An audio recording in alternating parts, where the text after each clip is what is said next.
All right, looks like we have a couple meeting minutes to approve. Move to approve the minutes, or second the approval of the minutes for October 3rd. Everyone's getting crazy. What are we doing? I'll move. For both October 3rd Yes. and Well, 17th? you want them one at a time? Well, I don't know. You could do them both together if there's no changes. There we go. Okay, I'll move both. Okay, we have a second? Second both. All in favor? Aye. Aye. All right, moving on. We'll sign those there in a minute. My favorite part, Claude Deschaux. All right, NPH-1, new business. We are moving on to a request from Lolly Lobby, Lob Lolly, North LLC for the zoning district change from the current RE-1/2A residential, estate district to the PUD. I'm not going to finish reading all of this. Staff is going to present this evening. So who do we have presenting for us now? This is a quasi judicial, so we. Oh, that's right. We got to follow the rules. Let's go back to the cheat sheet. Ex parte communications to do. I need water. Expertise? I have I no have none. expectation. I do not either. Any interveners? There are no interveners. I thought for sure at my last meeting I would have intervener. Okay. All right. Who may be testifying this evening, can you please stand to be testified and Be sworn or in. sworn in? Please raise your right hand. Do you swear or affirm that the evidence you're about to give will be the truth, the whole truth? I may have to go get some Yes. water. With that being said, staff may begin to proceed their presentation. Thank you, members of the LPA. For the record, a copy of my work history has been filed with the clerk. Good afternoon, members of the board. My name is Barbara Counselor, Senior Planner for Growth Management Department. I am presenting a request for the preserve at Loblolly North Planned Unit Development with a master and final site plan. Excuse me. The approximately 51-acre undeveloped subject property was part of a land swap in 2022 between Florida Inland Navigation District Fine and Loblolly LCSC. A future land use map amendment was adopted on October 18, 2022, for the site that changed the existing conservation land use to the estate density 2 units per acre. The land swap allowed the subject parcel to adjoin with the existing Loblolly Bay development to the south, which has an estate density land use, and gave a contiguous ownership of property to Fine to the north, which has a conservation land use. The subject property takes advantage of the area previously impacted by Fine, which planned to use the site as a spoiled site for dredge materials.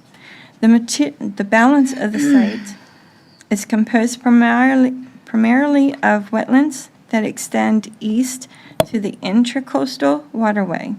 The designated mean high water line runs along Peck's Lake, also known as Indian River Lagoon. Outlined in yellow, northern parcel is 51.79 acres. Previously owned by Loblolly, was transferred to Fine. The checkered marked area, small middle parcel, is 11.78 acres, remained under ownership with Fine. Outlined in red, southern parcel, 51.2 acres, previously owned by Fine, was transferred to Loblolly. This is the summary of the proposed PUD. 51.20 acres, 13 single-family homes, accessed from southeast Loblolly Bay Drive, density of 0.25 per acres, 92% open space provided, with the preserve area management plan protecting and restoring 1.97 acres of wetland buffer, a 0.27 acres of pine flatlands, and 0.53 acres of scrub preserve.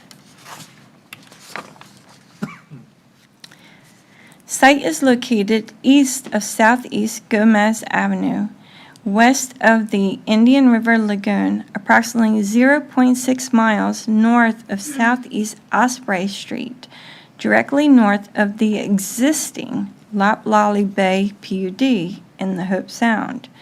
Access to the site is proposed off of the southeast Loplolly Bay Drive within the Loplolly PUD. Existing zoning district is 1 RE 1/2A residential estate density. The land use designation is estate density 2 units per acre. Here we have a 2024 aerial showing the location of the subject parcel that was previously impacted by fine with the proposed development of the 13 single-family lots within that impacted footprint. The proposed site plan shows the wetland buffer locations preserving majority of the parcel with a stormwater track of having a 10-foot wide littoral planting around that surrounding the retention area. This also includes upland preserve track areas running along that southeast Gomez roadway and a Loplolly Bay Drive. The total wetland preserve is 35.17 acres. Uplands are 15.83 acres, which is made up of unique rare scrub, common pine flatwoods, wetlands connection, and a man-made wetland 0.20 acres, which is part of the development site. The north gate onto Southeast Gomez Road will only be used as an exit only and for emergency access use only. The main entrance is located through a private road in the Loplolly Bay.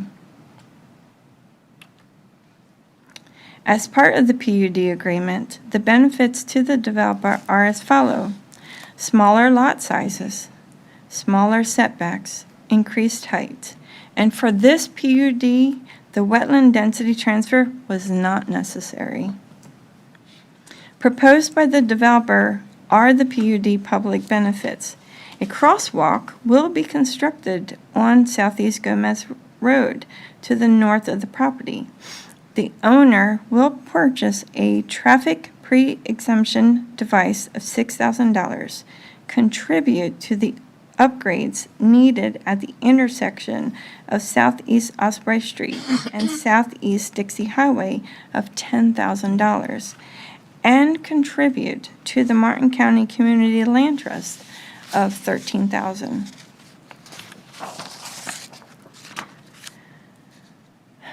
Development review staff have found the preserve at Loplolly North application to comply with all the applicable regulations in the comprehensive growth management plan as detailed in the staff report.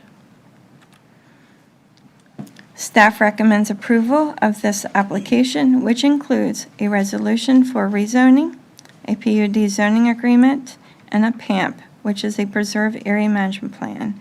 This concludes my presentation. I would be glad to answer any questions. All right, gentlemen, Ms. Barber is presenting. Break her in. What you got? That's what happens. I have a couple questions. Okay? The PAMP, has it been approved? Because it wasn't in my packet. I know at this current time, I think Sean was working with the applicant in regards to that PAMP. So it does not have a PAMP currently. Correct. It will have a PAMP as part of this application. Yeah. But right now, as a PUD, it does not have a PAMP. It has, Paul Schilling, Growth Management Director, for the record. So there is a PAMP with this application. Yeah. As part of this process is the approval of that PAMP. So our staff has reviewed it, our environmentalists have found it in compliance. So as a result of the board meeting scheduled for Tuesday, that eventually that PAMP will be recorded as part of the post-approval process. It's an exhibit to the PUD agreement. Well, I understand. I mean, it would be necessary for the PUD agreement, It's but in it there. just isn't something that we have. Okay. And I didn't see that environmental had approved it. Oh. So, yeah. The application's fully in compliance, including the PAMP. And the other question I had was this pedestrian crosswalk is on Gomez. Is it north of the north exit or south of Yes. the north exit? It's just north of that north exit. So an individual leaving that turning, because there's no reason that they would go north, would be turning south. And so I'm not sure how that crosswalk protects any passengers or bicyclists on Gomez. Well, if you have your crosswalk up in, this is the north Yeah. section. So I saw that there is a proposed crosswalk over here. Well, as you can see, this leads into like almost like a park preserve area almost. Yeah, it's Sea Branch. Right, so if you have people leaving your Loblolly and they're traveling up that walkway and they want to walk through, you don't have that turn area that's going to be running over people, I guess is. Well, what but you're looking all for. traffic is going to be think the going app- south on Gomez. There's no traffic going north on Gomez. Right, but the So- pedestrians. will Right, but the be- pedestrians are all going to be on the south side of that. I mean, you're trying to protect passengers or people from people leaving Loblolly rather than people on Gomez. And so I think that a crosswalk should be on the south side of that exit to protect the people on Gomez from the people leaving Loblolly. Okay.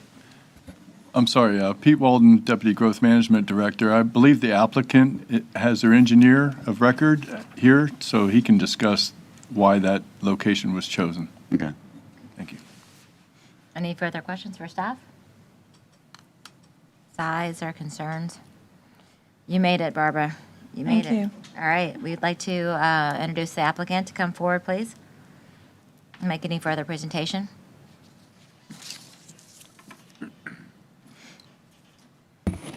Good evening, Brian Nolan with Lucido and Associates. I have proof of notifications for this meeting and next week's BCC meeting. Also with me tonight, I have David Genta, representing Loblolly, Paul Ezzo with EW Consultants, and Bill Orazi with LeConte Engineering. So I think we have our consultant team is here to answer any questions that anybody has. We appreciate staff's work and diligence as we worked through this application. We agree with staff's findings, and just a couple of short points. As mentioned, the site will be accessed through Loblolly with the, and I think Mr. Moore, the sidewalk access that you were talking about, the crosswalk, that's linking to the internal sidewalk in Loblolly, but we can look at that alignment. Do you understand what I'm saying, though? I mean, almost nobody from Loblolly is going to turn north on Gomez.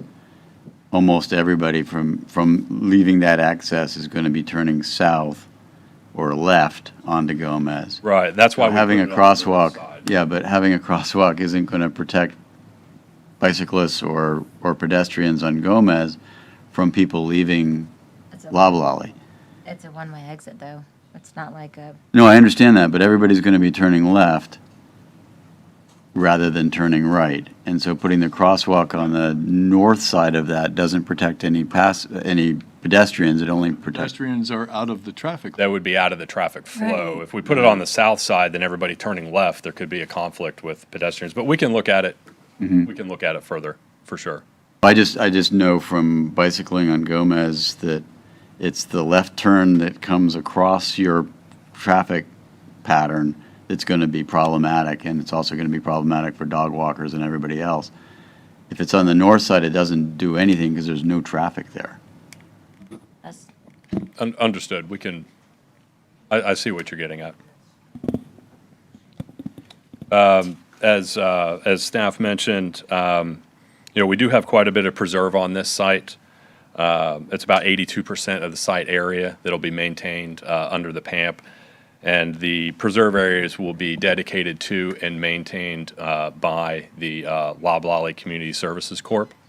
as part of the broader Loblolly community, while the common areas internal to this development will be maintained by the Loblolly North POA.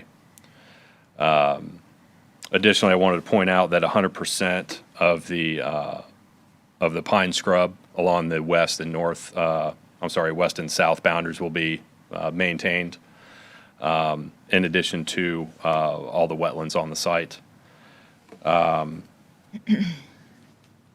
As Barbara mentioned, there was no density transition or transfer from the wetlands, because we're well under the allowable density, which would be about 67 units.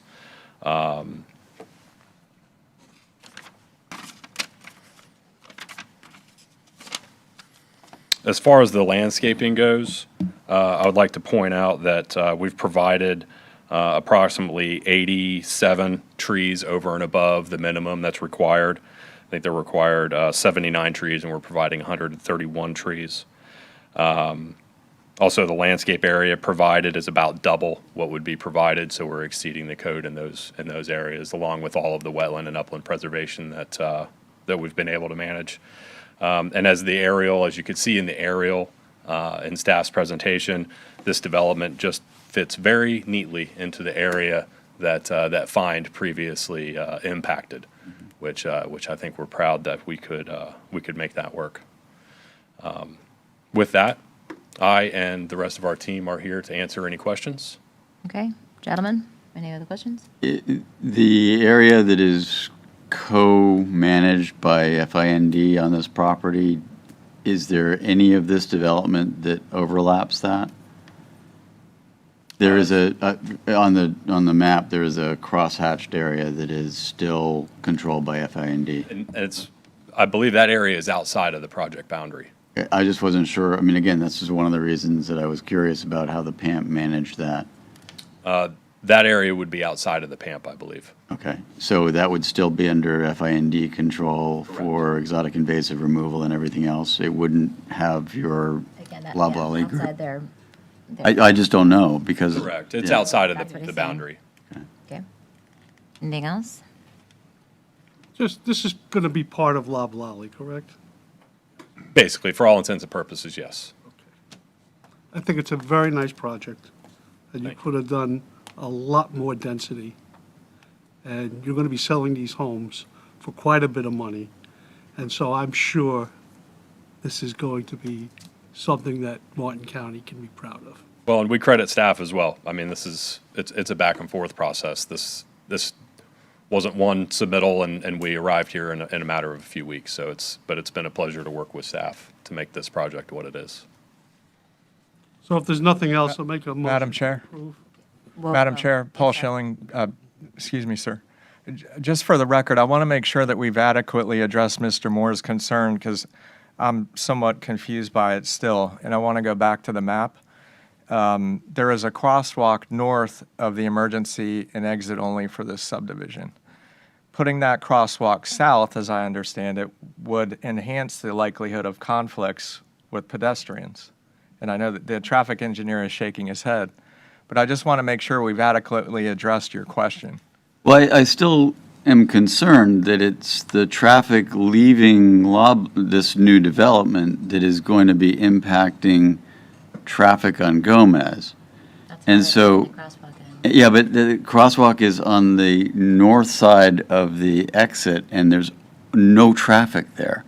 The only traffic is on the south side, because it's all going to be turning left and going south on Gomez. And that's the best place to have it, is on the north side, so you're not having traffic go over the crosswalk. Yeah, The problem is that there's no, I mean, pedestrians and bicyclists that are using Gomez are going to be in conflict with the traffic that is coming out of this development.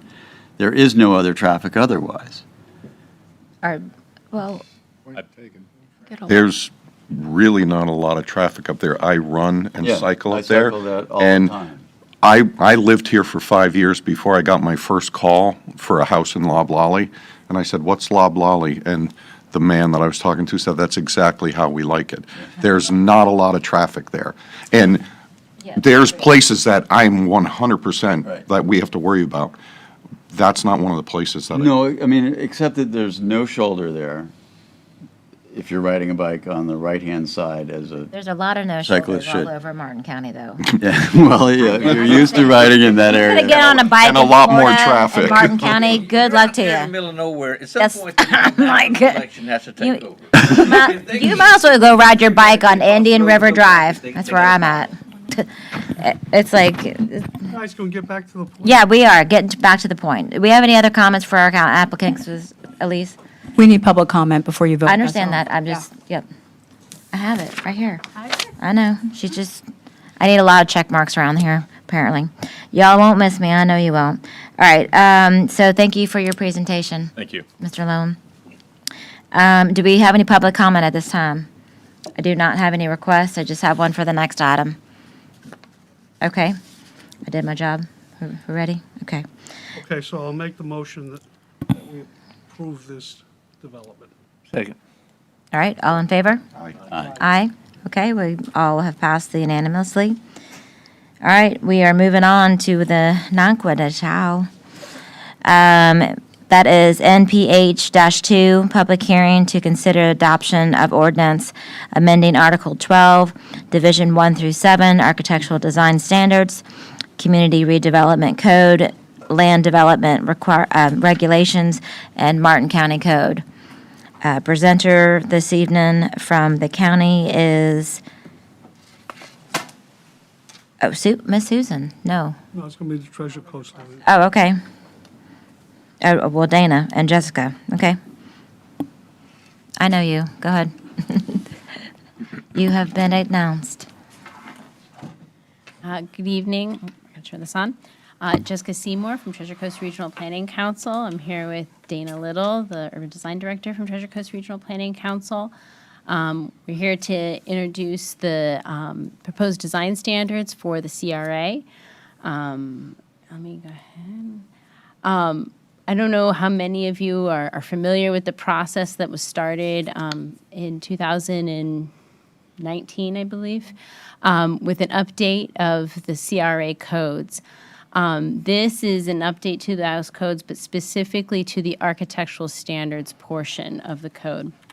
So this effort was not to look at any changes to height or density or lot coverage or permitted uses. So we just wanted to make sure that was clear for everybody looking at the code work here, that those are not what's being discussed. We're just looking at the architectural standards. The reason why we're looking at the architectural standards was based off of the feedback that we've received and staff has received from applicants and through working with the code. So we wanted to address providing more styles in more of the CRAs. A handful of the CRAs only had 5 available styles or 4 available styles to choose from.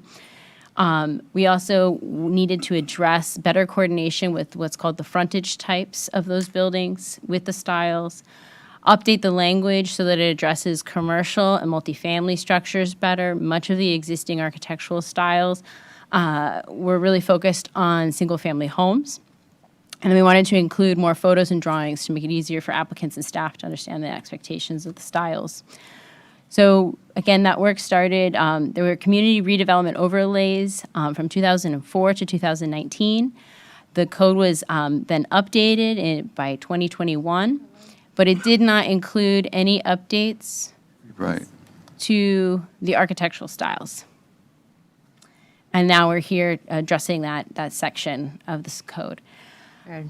We kicked off this process in February. We presented to the CRA. There was also a community-wide presentation about the value of design. We've been in communication with the Treasure Coast AIA. We've actually hosted 2 workshops with them. We presented to the Historic Preservation Board and also received feedback from the Treasure Coast Builders Association.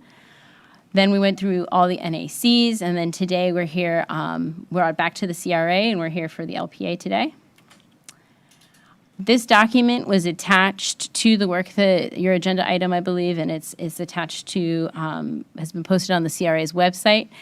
I like to refer to this as showing our homework for the work that we've done. The part of our homework was to go back and look at each of the CRAs, look at the history of how those were platted, what are the historic structures that are there today, what are the existing styles in those CRAs today. This is an example from Port Salerno, where we documented many Florida vernacular buildings, a type that we're calling Main Street vernacular, as well as bungalows and missions. For reference, there are, of the CRAs, there are 4 CRAs that have architectural styles in them today. Most of them include the Florida vernacular, the Mediterranean Revival, Anglo-Caribbean bungalow, and then a few of them include the Art Deco and the classical traditional. After looking at all of the different backgrounds of all the CRAs, we wanted to recommend including some additional styles. So those are outlined here in red: the mid-century modern, Mission, Ranch, Main Street vernacular, and the contemporary style all seemed to be included. Were all recommended to be included as appropriate styles to be considered for each of the CRAs, be either based off of the community input or what's actually on the built today. And then I'm going to hand off to Dana Little, who's going to describe those styles. Thank you very much. It's good to see you all again. As Jessica mentioned, and it's probably become clear, we made a decision early on that these design standards were going to be rooted in architectural styles that are fully recognized, bona fide, and I think their elements are quantifiable. And I say this because we wanted to try to ensure, there are no historic districts. If you're in a historic district in a city, you would have to comply with the Secretary of Interior standards. But because there are not, we wanted to root these in objective criteria so that it wasn't subjective, so that it was clear that we could define what a Florida bungalow is or what a mission is. So I'm just going to quickly go through these. As Jessica said, 4 of the 6 CRAs already have architectural standards in them that reference some of these styles. We wanted to expand upon that cache or that quiver of styles that were available, but then also rewrite the language so that it's much more, I think, appropriate for today's construction methods. There are things that are written into those those standards years ago that are just simply not applicable anymore, and we believe actually cause hardship for those that want to build in the CRAs. Florida vernacular, probably one of the most recognizable Florida styles. I mean, typically clapboard siding, oftentimes metal roofs with gable ends. They can be 1 and 2 stories often, very traditional, seen throughout all of Florida. Some refer to it as the Cracker style or the Key West style. There's a lot of different variations on this, especially in new construction these days. So with each of the styles that I'm going to present, there are a series of required elements of the style. So I come to the CRA and I say, I've got a lot, I want to build a house. I want it to be Florida vernacular. That's one of the styles that's available to me. I need to follow these required elements. Now, it looks like a lot, but we really tried to work with staff and the AIA and builders associations to reduce it down to only those core elements that make a difference. The objective here is not to make the buildings more expensive, but to keep them within the proper framework of each of the styles that's available. So if you're doing a porch, you shall follow, or the porch shall follow criteria that's already in the code today. Every building's going to have a roof, every building's going to have walls, every building's going to have windows and doors. So we're trying to give general guidance and direction for what are those types of windows and doors and roof styles that make up these architectural styles. There's also a series of things that we encourage. These would be operable shutters, say, for the Florida vernacular, exposed rafter tails, things that really could possibly add, a degree of extra expense, but we wanted to provide these as encouragement, maybe even inspiration for someone who wanted to take their building a bit further. There's those that are buying lots, those applicants that are buying lots, hiring architects, hopefully, and then building a building. There's also those that are merchant builders that are doing a lot of, very similar structures throughout the CRAs. That's one of the reasons why this was brought up, to try to provide as much variety in the CRAs as possible. Mediterranean styles, I think, is a style that everybody's familiar with. You don't see as much of it in Martin County, but it does exist. And it's also a great commercial application for Mediterranean style in multiple stories. So that's something you might find in some of your commercial districts. Florida vernacular, not as much. That's not typically a commercial type of application. Anglo-Caribbean is maybe best described as, structures that you might see in historic St. Augustine. Oftentimes with a ground floor that's masonry and the second floor that would be wood siding or some sort of siding, change in materials. And then we go through and identify, more modern applications of that throughout Florida. The one on top being a house in Windsor as an example. And then, identify the elements that make up this style. Florida bungalow, another classic style that you see quite a bit of, often recognizable by their deep front porches. They're usually 1 or 2 stories maximum, oftentimes with deep piers. They'll have the windows are typically vertically proportioned as opposed to horizontally proportioned. Oftentimes you'll see them grouped together like in the lower left photograph. Really a beautiful style, and you see it all throughout Florida. Jessica mentioned the resources guide. We spent a considerable amount of time doing our homework, as Jessica said, looking for what is the existing styles and DNA of the different CRAs. And we didn't find much Art Deco. There is some, but not a lot. But we thought it was worth putting out there because as an architectural style, it has very simply modern applications. It's stucco. It's an opportunity to do more horizontal type of detailing or windows, etc. And it also applies very, very well for single-family, multifamily, and commercial applications. So it's a very versatile style, even though it doesn't exist throughout all of the CRAs. Mid-century modern. Setting aside the building that's up in the upper right-hand corner, you see the mid-century modern application a lot more prevalently than we expected, or at least I expected, especially with single-family applications. And it's really a versatile style. It's a style that's making a big comeback. A lot of folks are buying mid-century homes and really spending a lot of time lovingly refurbishing them. So that's a style that exists. Mission, it's the first cousin to the Mediterranean Revival, often 1 and 2 stories maximum, really appropriate for, most oftenly used for single-family and multifamily structures, but also, as you can see in the lower left, civic and religious structures as well.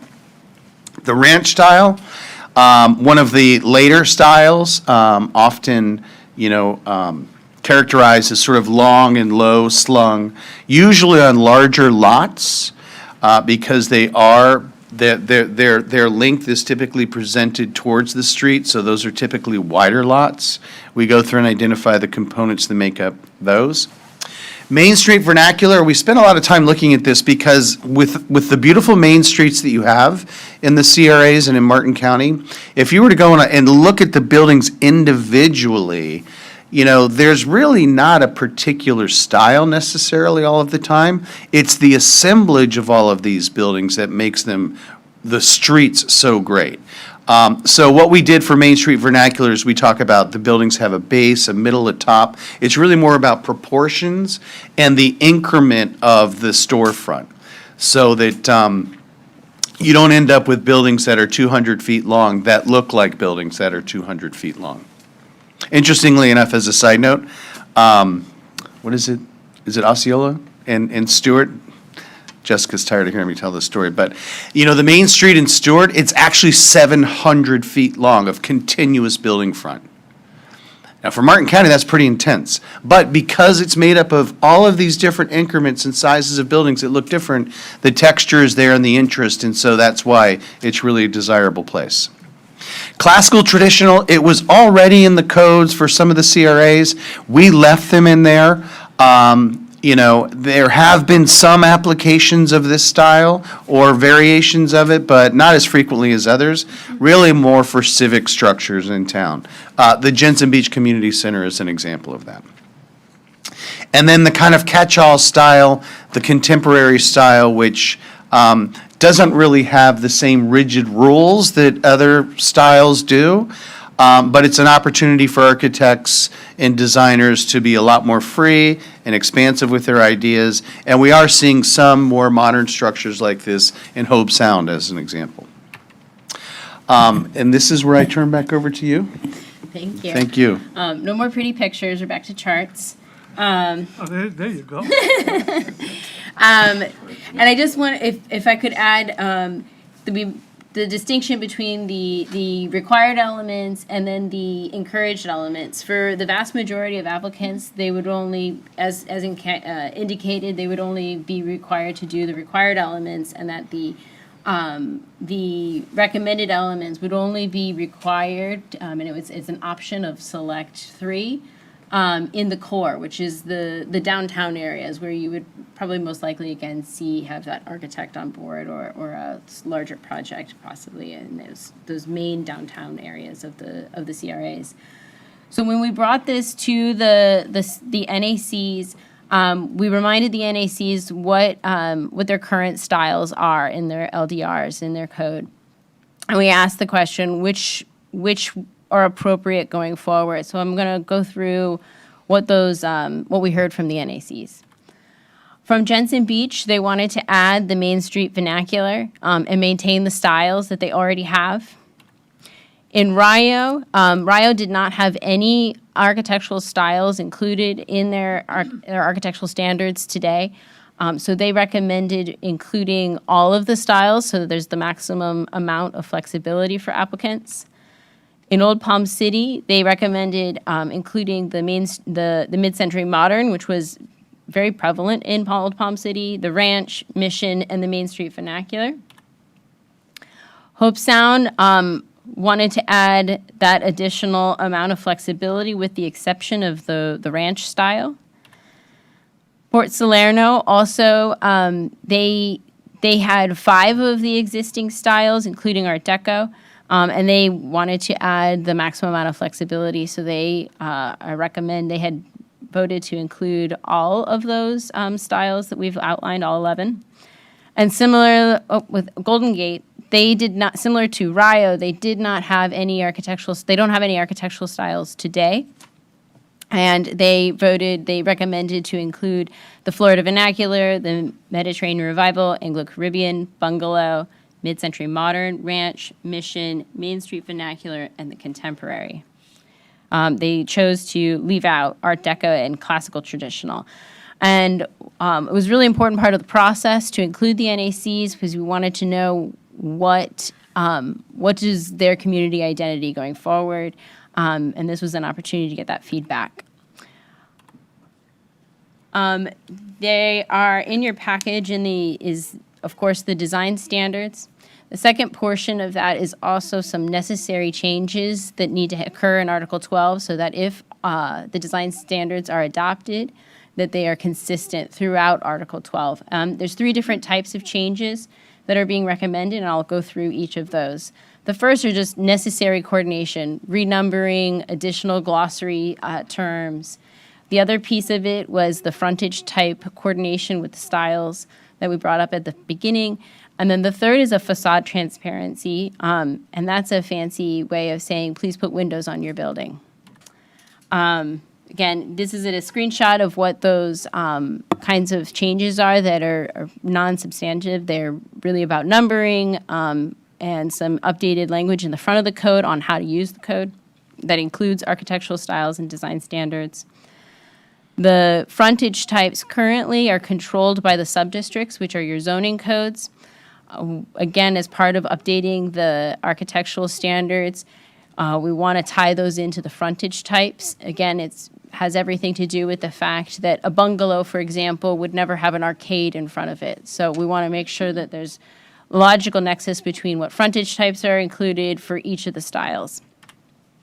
And this is an example of that. Again, for the Florida vernacular, the porch and the stoop are the appropriate styles for the Florida vernacular. The other piece, and this came through, again, through public comment and through the process of working on the code, is realizing that there's not a minimum standard for facade transparency, which is a percentage of the ground floor of a building that has windows or doors that are expressed on the primary facade. Right now, there's no standards for what would be a live-work building, a cottage court, duplex, or all-yard building. There are requirements for commercial structures to have this facade transparency requirement. And what we saw through the process is that there were some applicants coming through and a reaction to some built structures in neighborhoods that did not have any windows on their front doors. And if I may just add to that, it was kind of surprising that we would actually have to add a facade transparency requirement to the ground floor of buildings, that there were homes that were coming in with no windows facing the street. So that did come up as a concern, and so that's why it's being addressed now and had never come up previously. Does that include faux windows? The requirement would be for an actual Fenestration. Actual fenestration, windows, yeah. Yes, exactly. Not a faux window. Would not suffice. Stucco window, Yeah. stucco shutters. Yeah. Stucco vents. I love those. We're also recommending a requirement for the outbuilding, the boat barn, and the industrial buildings. Again, for both of those styles or building types, it would be just 15%. We've done some analysis of small lots, and that was a number that seemed, not just seemed, but we tested the number, and it was very attainable for a small lot, a house on a small lot with a garage, and simple building. But having a window really adds a lot to the neighborhood fabric. The CRA has done a fantastic job of making these codes, as we've been working on them, available to the public. This is a landing page where all the material has been posted as it's been updated through the process. At that, if there's anything else to add? No, I think we appreciate your time. This is a lot of information, but we're both here to try to answer any questions. Thank you. Gentlemen?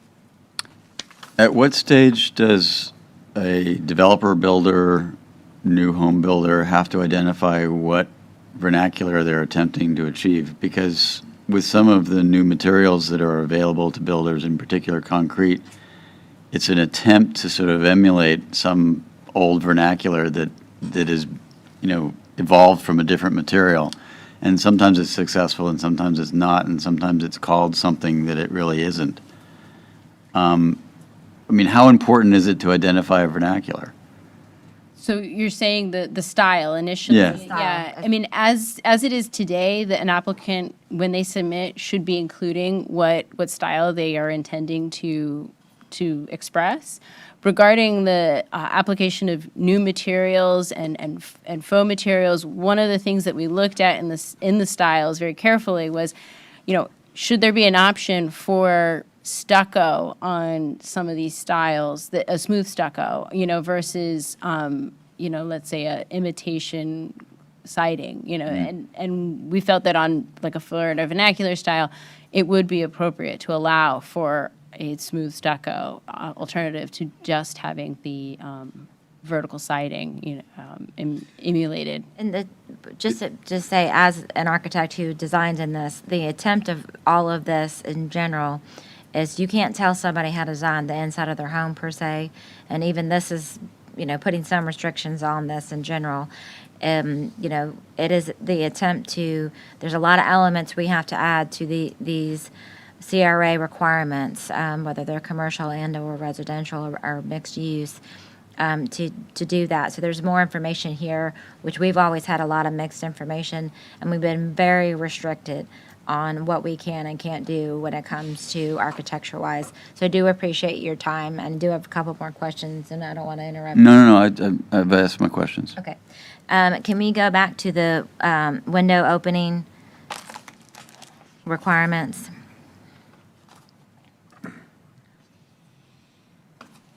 I didn't see, and we talked about this in the workshop per se. I don't disagree of not having any openings per se, but is there a percentage requirement that there have? Because most likely, we have egress windows, things like that, at least a 3x5 or a front door or whatever it is. Is there a restriction in here that says you have to have 20% fenestration on your front of your house? 15% is 15? what's, yeah, above. Oh, I see at the bottom. I'm Yeah, sorry, I know missed it's really that. small. So the ground, for these building types, the live-ware, cottage, cottage, duplex, and all yard, 15% at the ground level and 15% above the ground level. For the next style, which are, more utilitarian type buildings like the outbuilding and the industrial building, we're recommending just the ground floor, 15%. What we were finding, and Susan, please chime in or correct me if I'm wrong, but with the smaller lots, say a 50-foot wide lot, when you're trying to squeeze in a two-car garage, do the side setbacks, front door, the thing that seemed to be losing out in that battle for real estate was windows I understand sometimes. that. That's why I'm Yeah. asking the question, because Yeah. there's a challenge to that. So we set and we, like Jessica said, we tested it a few different ways. And, with one window and a 50-foot wide lot, and I'm not designing it in my head, but, you can achieve a 15% minimum transparency. Okay, that's how you guys came up with that number. Yeah. Okay. The other thing we had discussed is that the modern design was actually going to go for all the districts. So you guys took the input of the NAC versus the totality input. So when we brought it to the NACs, we provided them that chart with everything checked. And we said, how do you feel about this? Which ones do you want to go forward with? And so we provided that opportunity for input. So what is the alternative to if somebody in Jensen Beach wants a modern home? What's the alternative to that? Because they didn't check that box. Correct. Well, so hold on, let me finish asking Scott. I know, I'll introduce Susan here in a minute, who's the presenter. Okay, so if she can't answer that, then I'll let you answer that. The other thing is, there is Art Deco, and we actually have a historic home. The glass home is Art Deco. It doesn't really matter, but it's not in the CRA. Paul Schilling, this is like a nemesis. You probably lose sleep over this. And Susan, the 21-inch height requirement is not in the CRA. It is in the CR. It is in the CRA, okay. Yes. It's not being addressed tonight because it's been part of the approved land development regulations for 3 years. Okay, I understand that. I'm not here to argue, per se. And we know if somebody else was here, it starts with a D, ends with a D. All right, so that was something we discussed in general, and I would bring up and at the next commission meeting, if any of you in general had to deal with a house that's being built next to you and you're an older home up at a certain elevation, and they don't deal with and these CRA lots, as you mentioned, they're smaller. So they can't just dump on their neighbor, and now they're umpteen 21 inches, which is a magic number. I guess they pulled it out of the sky and made that 21 inches. Then that all gets addressed. What I feel like is not being handled, I'm not abiding to that, because of course I am, but the drainage onto other people and what is the damage it's doing to drain fields and things like that to other people's property is not being managed. Low impact design. Huh? Low impact design. Low impact design, is that how you're calling it? Well, I mean, it's a way through that. Okay. I mean, there's exfiltration and a bunch of other No, I understand possibilities. that, but what's not, I'm saying being regulated as when the officials, the staff of Martin County going out there is what being designed is being incorporated. I feel it's That's not an being- inspection issue. I don't disagree, and that's what I'm bringing up. Okay, so not bringing into Mr. Braden into the situation here. I'm sorry, may I ask a question, just Sure. to make sure that I get my notes correct? Your Yeah. comment just now about the 21 inches and the drainage and shedding water on your neighbor, Yeah. is that a critique of what's being proposed, or that's a critique of what's happening in the field relative to inspections and that type of thing? we can handle the 21 inches in the structure itself, in which we've been doing as we were required. My comment is to the second part of what your answer is. Okay. Yes, Thank you. yeah. My last thing that we had mentioned also in the discussion of the workshop, I have the most questions tonight. Jim? No, I didn't go yet. I'm impressed. Wait till Tom. And she hadn't even presented yet, so we're, I know, I'm getting it all out. I think I got one left. I think I got one meeting left. All right, here we go. We also had a discussion of the exemption of religious facilities and churches. I heard her hum.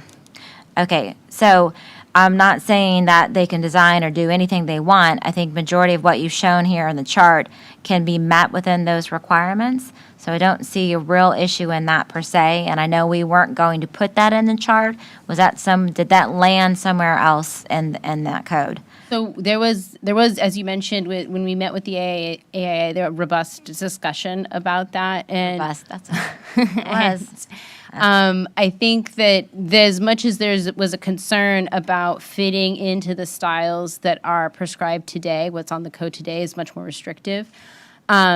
There was, again, every single one of the CRAs added more styles. So there's a lot more options for civic and religious structures to meet one of those styles. Okay, that's where I was getting at.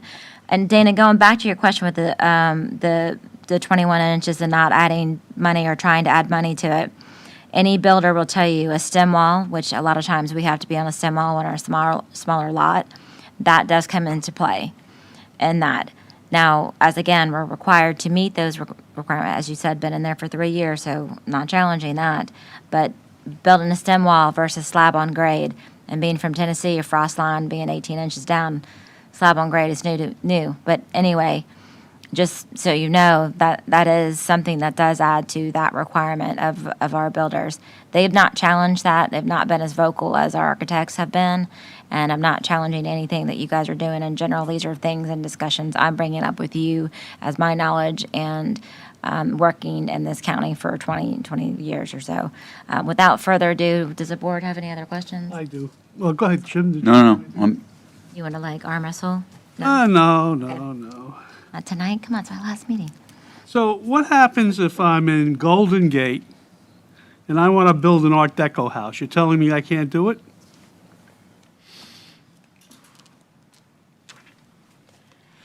So Tom, Susan Corres, Community Development Director, for the record.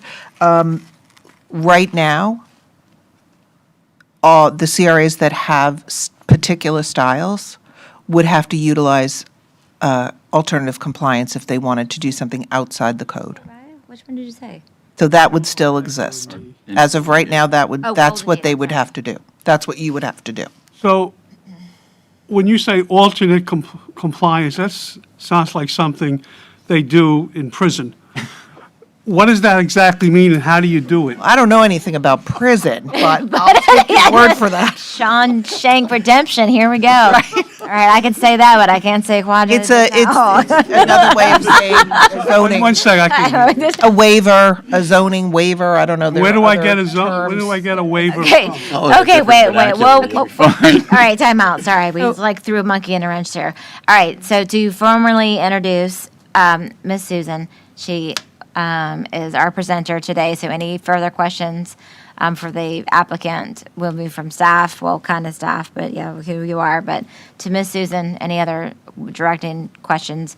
But as a totality group, let's go ahead and answer some questions. So Tom, where back do to I Tom. get a waiver for if I want a So waiver? Elise Elder, Deputy County Attorney, it's not a waiver, but it's similar to a variance. So there's a process that you have to follow, and if there's a code provision within the CRA that for some reason you can't, you can go through a process to get alleviation from that, similar to a variance. It's not a variance, but it's a kind of a similar theory. How long does that take?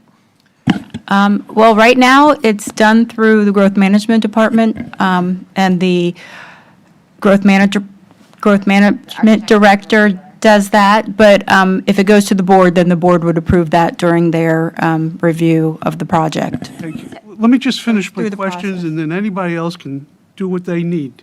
That way I can make sure I get my answers. So if it goes to growth management, Yes, sir. and And how many do you usually see? I would say, Paul Schilling, Growth Management Director for the record. So it varies, and that number can be a couple a month to 5 a month, maybe at the most. And how long does it take you? Like, It takes my staff, it generally comes up as part of a review of a building permit or a project. So it can accompany a development order, which of course takes 3 to 4 months on average for a minor development, maybe a little bit more, depending on the quality of the submittal. now, if I were in a non-CRA, do I have to follow any particular styles? Sorry, I was going to answer, but staff can answer. There are no styles within the zoning code. There are development standards, of course, which require setbacks, building height, open space, building The coverage. usual. Yes. But if I want to build a colonial home, and there's no other colonial homes in the neighborhood, but I have a lot, and I want to build a colonial home, and I follow all the standards, I can do that. Yes, sir. So why is it different in a CRA? Anybody can answer, not you, Nikki. I'll I'm not start. answering anymore. I'm out. As Jessica presented in the beginning, we went through 2.5 years of updating the CRA land development regulations, creating Article 12 and Chapter 18, excuse me. And however, at the time that we were doing that, we were really focusing on the multi-layers of zoning and different zoning classifications and uses, et cetera, et cetera. And we chose to not try to address the architecture standards that already exist in the code. So this attempt is to clarify those, make them more consistent, and make them, update them so that they're more usable. As I said earlier, as I mentioned earlier, the CRA areas are the closest that you really have to what would be historic districts, if you had historic districts. So there is a historic presence there of different styles of architecture. So we tried to build off that. We've also spent a lot of time in the NACs and the CRAs over the years. What we are showing you this evening, as Ms. Norton mentioned, when we met with the AIA, their thought was, well, we should just allow all styles in all of the CRAs. Why would you limit them at all? Like, that's a good point. When we met with the CRAs, the NACs, excuse me, we presented that. And there was some strong discussion between many of the members that they wanted to not have this style or that style. So what we're presenting to you tonight is a reflection of those meetings with the NACs. Now, as a board, I think you could say, well, we think that you really need to be as flexible as possible and overturn that or make that as your recommendation. But the CRAs, to my knowledge, are the only area in Martin County where you do have these architectural styles because they exist. And so there's a desire from those communities to try to have consistency going forward. It's a private lot with a private owner, and I understand why we have building standards. I don't understand why we need style standards. And of course, I'm not going to overthrow anything or say we're not going to do this, but this is sort of overregulation. Well, the pattern books existed a long time ago. I mean, they were the original attempts by the CRAs to identify themselves as unique, and it's redevelopment, not development. Great. But there was overregulation then, and this is also overregulation. And if you own a home or a lot in a neighborhood and you comply, because you should have setbacks. And I even agree you should have so many windows, because that makes some sort of sense. It doesn't make sense when you tell me I can't have an Art Deco home in Golden Gate. Just doesn't make sense if I owned a lot and if I want to build an Art Deco home. So this is, in my opinion, overregulation. That's all. If I may, just briefly, we didn't know what to expect when we went to each of the NACs. You know, we had no idea if there was going to be any support for these or not. Understanding that, you know, if you don't replace what's there today with new stuff, you got to get rid of the old stuff, you know, because it's not working. So this was an attempt to try to freshen this whole program up. And Jessica and I went to different meetings, but I did not experience any pushback against this approach. It was really a more nuanced discussion about, do we want this style or not that style? And you can always, I think an NAC or the board could always come back and add or take them away. You know, this was meant to be a framework for you know, raising the bar a little bit architecturally in the CRA areas. Did anybody even present it, like Tom's saying?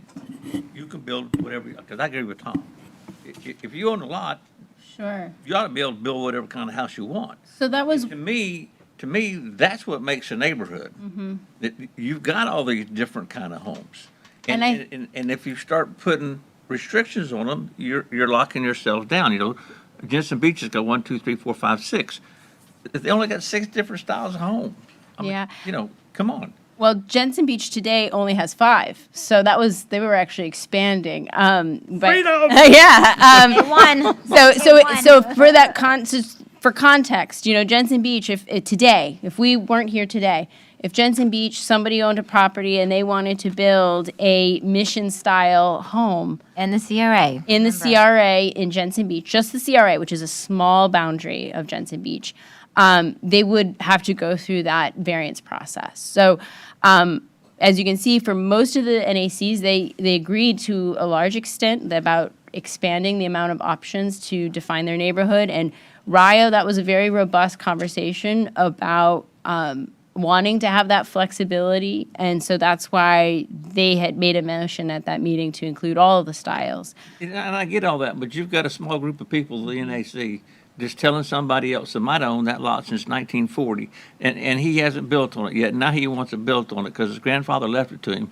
And you're going to tell him, no, you might be able to build that, but you've got to go through this variance process, which nobody here so far has been able to answer how long that takes. And variances always take longer than what anybody on staff will tell you. And I'm not knocking y'all because I know you're busy, but it always takes a whole lot longer. I'll try to alleviate some of your concern. So as far as alternative compliance is the term, there's an application process and there's requirements of that. But the essence of that application is there's a uniqueness or certain site constraints, whereas I'm unable to accomplish meeting one criteria, but maybe I can add, and I'll just give you an example. Maybe I add some more landscaping to offset the fact that I'm having a larger front wall or whatever the case is, and that's just a. No, I'm not. But that's only that's a process that's generally accomplished within a month Yeah, at the most. I'm not talking about standards. I'm talking about go to Golden Gate, and I'll use your example. I want to build a Colonial in Golden Gate. Yes, sir. It's not on that list. Colonial's not on the list anywhere. Not on the list anywhere. So Well, they said it was classic traditional. Yeah. That was really. But the point is, we should Well, you can call it anything you want. I mean, not That's be the telling picture they showed. anybody what Exactly. style of house to build because it's supposed to be for safety, and this has got nothing to do with the safety of the homeowner or the neighborhood. So, to me, this is So just. I'd like to comment on both of your points. HOA, and you knew, okay, I'm in an HOA, they're going to have this stuff. But I'm not in an HOA. I'm in a CRA. I should be able to build what I want. So in our statute, just to give you like kind of a broad view, in our statute, it says what we are to be doing as a CRA is mitigating slum and blight. We're also supposed to be increasing sustainability of our neighborhoods and raising that design standard, if you will. And it actually says that in Chapter 18 in the comp plan that we are to look at building design and deal with that. So that's what we're trying to do. That's my first point. My second point is like Jessica and Dana said, we have standards in there now. They are weak and restrictive at the same time. It's kind of an odd coupling. People have a hard time, architects have a hard time, builders have a hard time trying to build anything that remotely would be in the requirements. So what we've done is we've looked at all of those things and talked to not just the people on the NAC, the architects, the builders, we've talked to property owners, we've talked to the NACs, the CRA board, and we've gotten kind of two responses, if you will. One is that the CRAs want this because they want to look different. They want to be unique. So that's why some of them, and Nikki, we presented everything to them as the architects asked us to. Yeah. They were the ones that trimmed it down.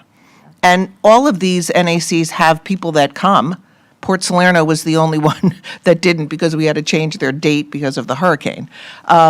They want to choose what they want. They want to know what their neighborhood's going to look like. And all of that, as Dana said and showed, is rooted in what's historically there.